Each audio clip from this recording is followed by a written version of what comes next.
नमस्कार। देखिए, कुछ गाने का मन हो रहा है, थोड़ी रोमांटिक है क्योंकि हम गोवा में हैं और इसी का ये माहौल है। तो जाइए आप कहाँ जाए। हम जब भी रूठते हैं तो मनाने के लिए आज भी यही गाना गाया जाता है, भले ये गाना बहुत पुराना हो। लेकिन नए दौर में इस इन्हीं अल्फाजों के साथ गा ये शब्द तो आए, मगर उसके आगे में रोमांस नहीं, बल्कि एक संजीदा कहानी जुड़ गया है। कहानी आज की व्यवस्था से, कहानी आज की संवेदनशीलता और संवेदनहीनता से भी, और कहानी कि क्या उस व्यवस्था को कैसे ठीक किया जाए कि संवेदनहीनता और संवेदनशीलता के बीच एक नई व्यवस्था बनाई जाए। और इस फ़िल्म को लिखा है और डायरेक्ट किया है निखिल ने, और इसमें स्टार कास्ट हैं संजय मिश्रा जी और करण। क्या है फ़िल्म? क्यों ये बना फ़िल्म? और किस लिए ये ज़रूरी था फ़िल्म? या दिल को कुछ मुद्दे ऐसे छुए कि उसका बह जाना ज़रूरी था? इन सभी पे बात करेंगे। सबसे पहले बात करेंगे इस फ़िल्म के डायरेक्टर निखिल से। निखिल, फ़िल्म आई अ, आज इफ़ी में वो पहली बार रिलीज़ हुई है।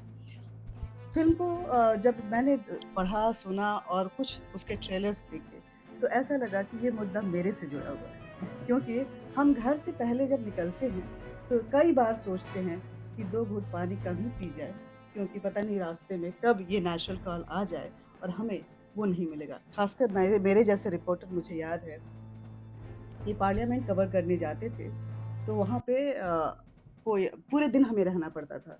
सुबह 8 बजे पहुँचते थे और शाम के 9 बजेंगे, 10 बजेंगे, कोई नहीं जानता था। लेकिन वहाँ पे कुछ ऐसी व्यवस्था नहीं थी कि हम कहीं नेचुरल कॉल के लिए भी जा सकें। बाद में हमने बड़ी डिमांड की तो हुआ, और अगर छोड़ के कहीं दूर जाके जाते थे प्रेस क्लब या कहीं पे, तो कुछ बाइट्स छूट जाएँ या इंटरव्यू छूट जाएँ, तो ऑफ़िस से इतना प्रेशर आता था कि आपने ये क्या किया? कहाँ कैसे समझाएँ उनको? लेकिन आपने तो इस फ़िल्म में ऐसी व्यवस्था की योजना बनाई है कि सरकार को भी सोचना पड़ेगा कि कितना कितना बढ़िया व्यवस्था है और कितना अ, ज़रूरी है इसके लिए। प्लीज़ आप इसके बारे में ज़रूर बताइए। देखिए, जो आपने बात कही ना, हम हम लोग क्रिएटिव लोग हैं, हम लोग फ़िल्में करते हैं, हम लोगों का काम वो है। लेकिन मैं फ़िल्मों को बड़ा हल्के में नहीं लेता। मैं बड़ा प्रभावित होता हूँ उन चीज़ों से।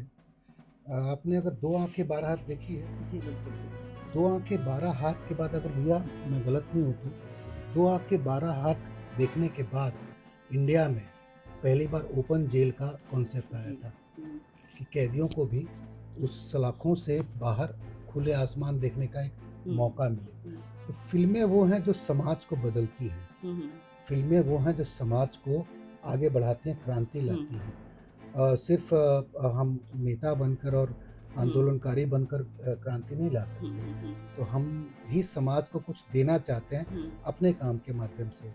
हुँ, जहाँ तक इस फ़िल्म की बात है, हाँ, डेफ़िनेटली ये एक और चीज़ कहूँगा कि सिर्फ़ वो बात नहीं कि हमने एक व्यवस्था के लिए एक एक एक आपको एक सोच दी हुँ, हुँ, कि हाँ, ये भी हो सकता है। हुँ, पर उसके पीछे एक रीज़न है, सिर्फ़ ऐसे ही सोच से नहीं होता है। हुँ, महात्मा गांधी को जब तक ट्रेन से धक्का मार के बाहर फेंका नहीं गया था, जब तक उनके दिल पर नहीं लगा था, हुँ, हुँ, उनको वो चीज़ समझ में नहीं हुँ, आई थी, हुँ, हुँ, है ना? हुँ, आपको उस दौर से जब तक आप नहीं गुज़रेंगे, उसको अनुभव नहीं कर हुँ, पाएँगे। हुँ, तो हमने भी ये चीज़ अनुभव जब किया, हुँ, अब जब देखा, हुँ, हमने कहा नहीं यार, एक हमारा काम है कहानी कहना, हुँ, लोगों को दिखाना, हुँ, पर उस एंटरटेनमेंट के साथ अगर हम कुछ मैसेज दे सकते हैं हुँ, समाज के लिए, हुँ, उस समाज के ऊपर ये कैसे लेती है, हुँ, तो क्यों नहीं? हुँ, हुँ, हम सिर्फ़ हँसी-ठट्ठा करके निकल जाएँ, पैसे हाँ। कमा के, वो जो बॉक्स ऑफिस लोग बहुत बोलते बड़ी हैं। रिस्पॉन्सिबिलिटी होती है डायरेक्टर एंड स्क्रिप्ट राइटर पे कि वो क्या लिख रहा है और उससे सोसाइटी में क्या जा रहा है मैसेज। इनफैक्ट मैं कहूँगा कि बहुत बड़ी रिस्पॉन्सिबिलिटी एक राइटर डायरेक्टर की होती है, उससे ज़्यादा रिस्पॉन्सिबिलिटी होती है एक एक्टर की। हुँ, क्योंकि आपने तो एक लिख दिया, हुँ, और उसको जीवंत करना जो होता है ना, हुँ, वो एक्टर्स का काम है। हुँ, हुँ, वो आपके दिलों को छूने का जो काम होता है ना, हुँ, वो एक्टर करते हैं। हुँ, हम तो लिखते हैं, वो हमारे एक्टर तक पहुँचता है। हुँ, लेकिन हमने जो लिखा वो एक्टर हमारे पकड़ते हैं, हुँ, वो एक्टर आपके दिलों को छूते हैं, वो आपको वो एक्चुअल संदेश देते हैं। हुँ, तो इसमें भी वही है कि एक बाप-बेटे के अंदर का जो एक रिलेशनशिप है ना, हर बाप चाहता है कि मेरा बेटा हम्म, सिक्योर हम्म, लाइफ में, हम्म, जो मैंने जीवन गुजार लिया है ना, जो पगडंडी पे मैं चल चुका हूँ, हम्म। वो सिक्योर है, मेरा बेटा भी इसी पे है।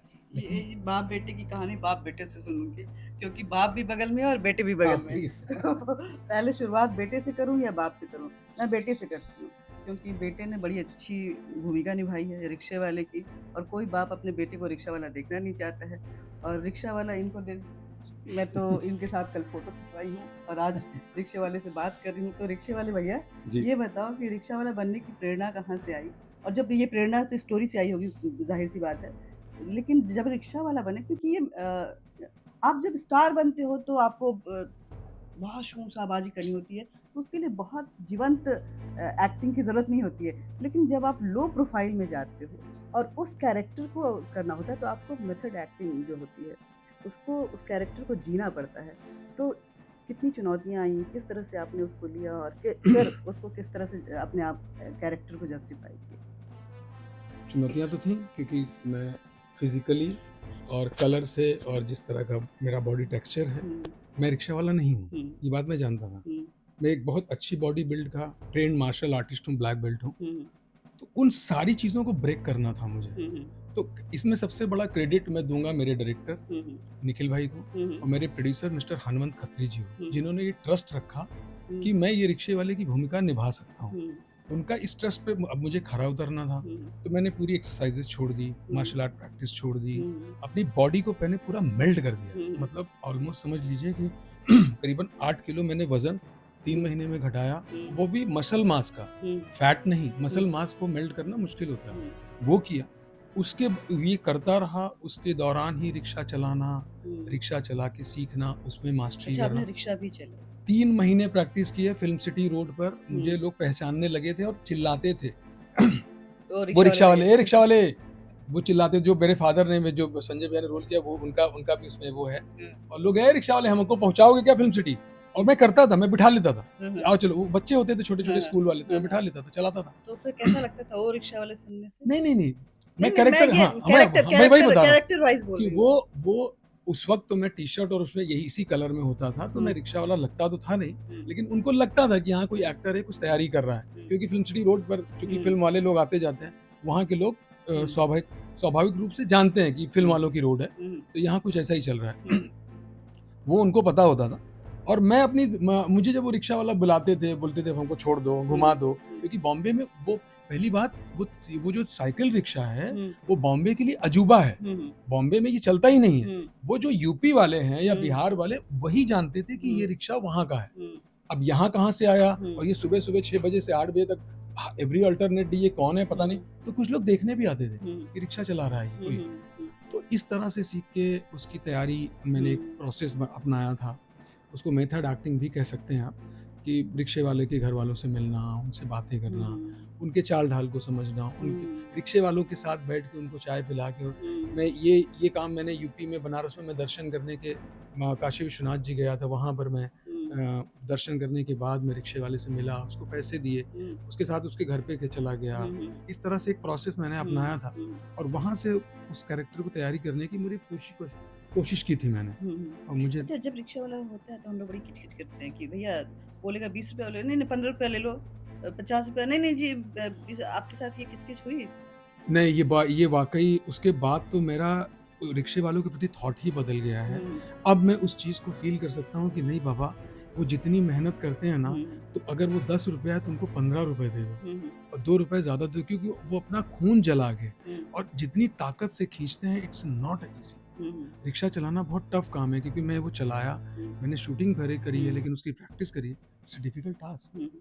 तो किसी ने ज़्यादा दिया या किसी ने हाँ, किसी एक क्यों एक्चुअली मैं इस प्रोसेस में मैंने एक बदमाशी की थी, जो मेरे प्रोड्यूसर्स को नहीं पता था। हाँ, मैं 4 दिन पहले शूटिंग के दिन से इनसे बोला कि जिन गलियों में मुझे शूटिंग करनी है, हाँ, हाँ, वहाँ मुझे कुछ आप 2-3 दिन दे दो रिक्शा चला के प्रैक्टिस हाँ, करने की। हाँ, तो रिक्शा लखनऊ में अरेंज किया गया था, रिक्शा हाँ, तो था ही शूटिंग के लिए। हाँ, उसके बाद मैं 4 दिन पहले चला गया था। हाँ, फिर जो मेरा स्पॉट बॉय वगैरह था और एक हुँ, सिक्योरिटी भी दी गई थी, हुँ, तो मैं उन लोगों को बेवकूफ़ बना के गमछा है पूरी फ़िल्म में हाँ, हाँ, मेरे कैरेक्टर के साथ। हाँ, तो मैं गमछा मुँह पे बाँध के और मैं एक दिन तो ऐसे ही निकला, दूसरे दिन मैंने सूझा दिमाग में, मैंने पैसेंजर बैठाने शुरू किए और उनसे पैसे लेता रहा। तो एक आदमी था जिसने मेरी आंखें, चूंकि रिक्शा चला रहा तो खुली रहती है, तो आंखें देख के बोला कि तुम रिक्शे वाले नहीं लगते हो, मुझे लगता है तुम्हारा वक्त बहुत खराब है, तुम तकलीफ में हो। तो 20 रुपए था तो उसने 40 रुपए दिए थे। तो 108, तो ऐसे लोग भी होते हैं। और एक लेडी थी जिसने 40 रुपए तय किया था, उसने 25 रुपए दिए थे, उसने नहीं दिया था पैसा, बोला नहीं देते, इतने इतने होता, हम आगे जाने वाले, तुम यहीं उतर गए। तो मलिहाबाद में ये शूटिंग हुई है और प्रयागराज का ये छोरा था। तो जब वहाँ पे बज्जक हुई होगी कि ना भैया हम ना दे, क्या कर ले भाई। हाँ, तो फिर नहीं उन्होंने बोला कि 25 रुपया होता, हमका आगे जाना था, नहीं उतर गए हैं, हम वहाँ थोड़ी गए, 25 रुपया हुआ। तो उनका ठीक है भैया 25 रुपए दे दो।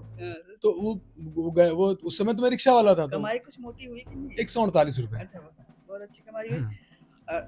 देखिए, कैरेक्टर अपने आप में बोलता है, कहानी का क्रक्स क्या है ये मैं आपको लास्ट में बताऊंगी।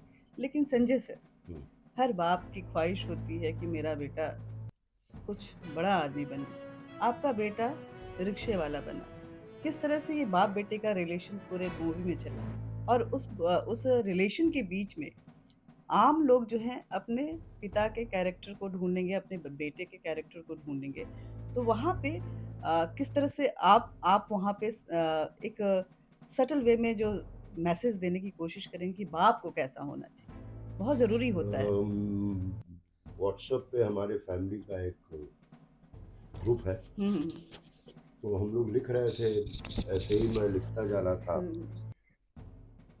बाबूजी उस समय दुश्मन थे हमारे, बाबूजी दुश्मन थे उस समय हमारे, हमें सोने नहीं देते थे 9 बजे तक, फैन ऑफ कर देते थे, उठा के बिठा देते थे, और दुनिया डाल देते थे। हाँ, दुनिया का सबसे बड़ा दुश्मन वो मेरे दादाई जी मुझे लगते थे। यही है, कोई नहीं, कोई कुछ पूछे तो कहाँ थे, अब कहाँ थे, कब आए, कब क्यों गए, ये किया।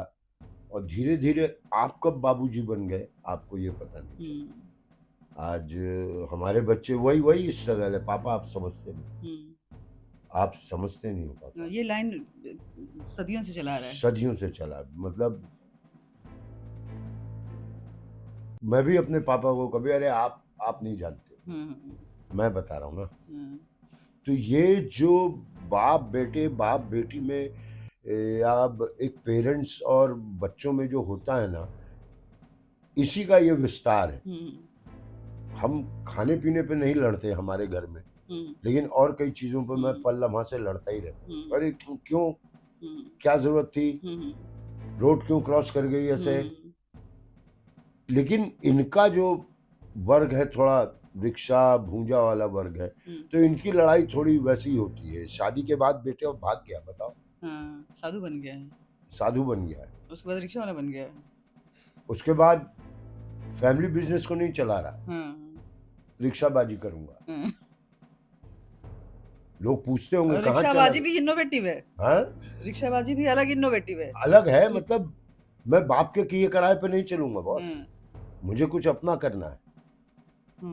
जनरली लाइफ में देखा जाए तो आप वही करते हो जो मैंने अपने मम्मी को कहा था। उनको उनकी सास बड़ी अजीब लगती थी, तुम्हारी दादी। हम कहे आप भी एक दिन यही बनिए, ये लिखित ले लीजिए। और आप नहीं, हम बन ही नहीं सकते। लेकिन कैसे आप खुद ब खुद उधर की तरफ जाने लगते हैं। हमेशा होता है ना, पापा जी इतने परेशान क्यों रहते हैं हमको लेके। और वही चीज अब मैं, तो वैसा रिलेशन होना ही है हर घर में। दोनों खुश हो जाएंगे तो फिर तो क्या कोई जिंदगी नहीं है। इस पिक्चर में बहुत ही स्ट्रॉन्ग मैसेज दिया गया है। आपकी अगर बात करूं तो आपका तो वर्सटाइल एक्टिंग जॉनर है, सत्या से लेके अनारकली अफारा से लेकर के जाइए आप कहाँ जाएंगे तक। यहाँ जो मैसेज दिया गया वो सोसाइटी के लिए, शायद पुरुषों के लिए भी होता होगा नहीं, होता ही है। लेकिन महिलाओं के लिए, चिड़िया के लिए होता है, बंदर के लिए होता है, हर एक के लिए होता है। लेकिन उनके पास कहीं भी गए कुछ भी कर दिया। हमारे लिए नियम, महिलाओं के लिए ये एक नया कॉन्सेप्ट लेके आया गया इस मूवी के माध्यम से। बड़ा ही अच्छे वे में एक अच्छा मैसेज भी दिया गया। किस तरह से इस इशू को आप किस तरह से देखते हैं, और इस फिल्म को आपने माध्यम बनाया, आप लोग पूरी टीम ने, सबसे पहले तो मैं शुक्रिया करूँगी इसके लिए कि आपने इसको माध्यम बनाया। लेकिन क्या ये माध्यम लगता है कि इसको ज़्यादा से ज़्यादा लोग देखें तो इम्पैक्टफुल हो सकता है? देखिए अभी गाड़ियां आ गई हैं, हुँ। चार्जिंग से चलती है, हुँ, तो एक दिन तो ऐसा आएगा कि हर जगह स्टेशन बनेगा हुँ, कि आप यहाँ अपनी गाड़ी चार्ज कर सकते हुँ, हैं। और वो बहुत लंबा आ गया तो कहीं भी आप जाकर के रुक गए, नहीं बन रहा है बहुत सालों से। हुँ, तो ये जो बेसिक मुद्दा है हुँ, कि जाएं तो जाएं कहाँ। हुँ, पहले जब बात चल रही थी तो मैं अभी भी इस पिक्चर को बोलता हूँ, जाइए आप कहाँ जाएंगे, हुँ, कि जाइए आप कहाँ जाएंगे। ये लेकिन अभी यही नाम है। अबे कंफ्यूज क्या कर रहे हैं? जाएं तो जाएं कहाँ। जाए तो अभी जाए जा- आप बोलते थे हाँ ओ नाम अब अभी जाइए आप कहाँ कहाँ जाएंगे नाम। अरे ठीक से बताइए, दर्शक कंफ्यूज हो जाएगा। नहीं, अरे नहीं, दर्शक कंफ्यूज ही अच्छे होते मतलब हैं। दोनों का एक ही है, दर्शक जाए तो बहुत- जाए कहाँ। हाँ कंफ्यूजन। हाँ तो मतलब इसकी जरूरत आज से नहीं थी, हुँ, महिलाएं आज ही नहीं रही हैं, मेरी दादी की दादी की दादी की दादी को भी उस समय जरूरत पड़ता होगा। हुँ, कभी सोचा ही नहीं हमने, हुँ, क्योंकि ये वोट नहीं देते। हुँ, ये समस्या जो है ये वोट नहीं देते। हुँ, नदी में पानी कम हो रहा है, बढ़ रहा है, किसी को कोई मतलब नहीं है, क्योंकि वो वोट नहीं देते। हुँ, पेड़ कट रहे हैं, नहीं कट रहे हैं, क्या हो रहा है, क्योंकि वो वोट नहीं देते। तो ये समस्या बहुत बेसिक समस्या है। आप प्लेन में जाती हैं, मैं टॉयलेट की बात नहीं कर रहा हूँ, आप प्लेन में जाती हैं, आपको कितना गंदा टॉयलेट होता है वो, कितना आप एक लेडीज कैसे उसको यूज कर सकते हैं। ये हमें नहीं बताया गया कि बॉस किस तरह से टॉयलेट यूज करना है। हुँ, बाहर के देशों में अगर आप गंदा टॉयलेट छोड़ के आते हैं ना तो आप क्रिमिनल है। हुँ, आप तो ये बेसिक चीजें हमें जरूरत ही नहीं पड़ी। हुँ, पहले जाति का देख लो, कहाँ कहाँ से वोट आ रहा है। हुँ, अरे सर वो पेशाब करने की जगह बना, तुमको और कोई काम नहीं है क्या यार? अब पेशाब करने की जगह बना दीजिए, यही कोई काम है? वो देख लेगा जिसको जहाँ करना है, हाँ, वो देख लेगा जिसको जहाँ जहाँ करना करना है। अब बेचारा जहाँ करने गया तो कहे बताइए इनको शऊर नहीं है साले को, सड़क पर ही शू कर रहे हैं। तो जाएं तो जाइए आप कहाँ जाएंगे। जाएं तो जाएं जाएं कहाँ। हाँ। एक प्रोग्राम था उसमें कव्वाल था गाने वाला, हाँ। उसको अब गाने को मिलता ही नहीं था कहीं, तो बार बार कहता था गाएं तो गाएं कहाँ। तो ये जाइए आप कहाँ जाइए आप, समझ रहे हैं? तो ये बेसिक समस्या थी और इसको अब समझने की जरूरत है, इसको समझने की जरूरत है, और आप उससे पैसे भी कमा सकते हैं। हुँ, हुँ, ये सोल्यूशन हम लोगों ने दिया है। दिया यस। कि ऐसा भी हो सकता है। हाँ। कितना अच्छा लगेगा कि आप गाड़ी में बैठे हुए, गाड़ी आपकी 2 करोड़ की है और बगल से 2 लाख वाली गाड़ी पर आपकी टॉयलेट समस्या है। का समाधान करने हाँ, के लिए आए। 2 लाख रुपए की गाड़ी पर जो टॉयलेट है, रोकना ड्राइवर, गाड़ी रोकना, भाई साहब जरा से किनारे। अच्छी बात ये है भैया कि टॉयलेट ढूंढना नहीं है, कॉल करो टॉयलेट चल के आएगा। 2 रुपए दो, क्लीन टॉयलेट यूज करो। अच्छा। हाँ, टॉयलेट देखिए ढूंढना नहीं है आपको। धीरे धीरे स्टोरी रिवील हो रही है और इस टॉयलेट स्टोरी में ढूंढना बहुत नहीं सारे है। ऐसी चीजें आ रही है। टॉयलेट ढूंढना नहीं है, आप कॉल करो, टॉयलेट आपके लेकिन पास चल के ये आएगा। ढूंढते हुए टॉयलेट को कॉल करने के लिए, देखने के लिए लोग आए तो आए कहाँ? वही वेव बताओ आप। डीडी क्या था? वेव डीडी का वेव। वेव्स वेव्स चैनल पर डीडी का एक ओटीटी आया है, जिसका प्लेटफॉर्म है, ओटीटी प्लेटफॉर्म जिसका नाम है वेव्स, और वो फ्री ऑफ कॉस्ट है। 1 साल तक। 1 साल तक फ्री ऑफ अच्छा। कॉस्ट है। तो मतलब उस- 1 साल तक जाए तो जाए कहाँ को, कहाँ देखने जाइए जाए? आप कहाँ जाएंगे को देखने के लिए वहां आइए वेब पर और उस पर देखिए, और वो फ्री ऑफ कॉस्ट है। देखिए और मजा कीजिए और उसको मैक्सिमम लोगों तक पहुंचाइए। ये समस्या एक खूबसूरत इस समस्या का समाधान भी इस फिल्म में बताया गया है, उससे सीखने की कोशिश करते हैं। देखिए बात इतनी सी है कि आपको नेशनल कॉल आता है और आपके लिए वो जगह पर्याप्त जो जिसका इस्तेमाल आप कर सके वैसी व्यवस्था नहीं होती है। तो कैसे करें इसका समाधान? सिर्फ कॉल कीजिए, कॉल पे एक रिक्शा वाला आ जाता है, उसमें टॉयलेट के साथ आता है, आप उसका इस्तेमाल कीजिए और उसको पे कीजिए। आपने बड़ी अच्छी एक बात कही, जी। National call. National and natural call. नहीं, दो चीज हम उसमें जोड़ रहे हैं। एक नेचुरल कॉल, एक है नेशनल कॉल। हाँ, और आज के समय में हमारे देश में, कम से कम हम अपने देश को जानते हैं, नेचुरल कॉल एक नेशनल कॉल है.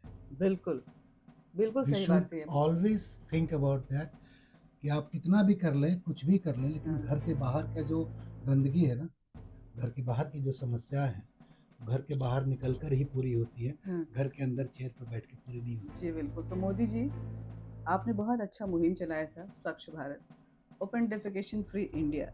लेकिन इस ओपन डेफेकेशन फ्री इंडिया में बेचारे कई लोग जो हैं इतने बंध गए कि उनको ना जाने उस दबाव के कारण कितनी समस्याओं का और इंटरनल बीमारियों का भी सामना करना पड़ सकता है।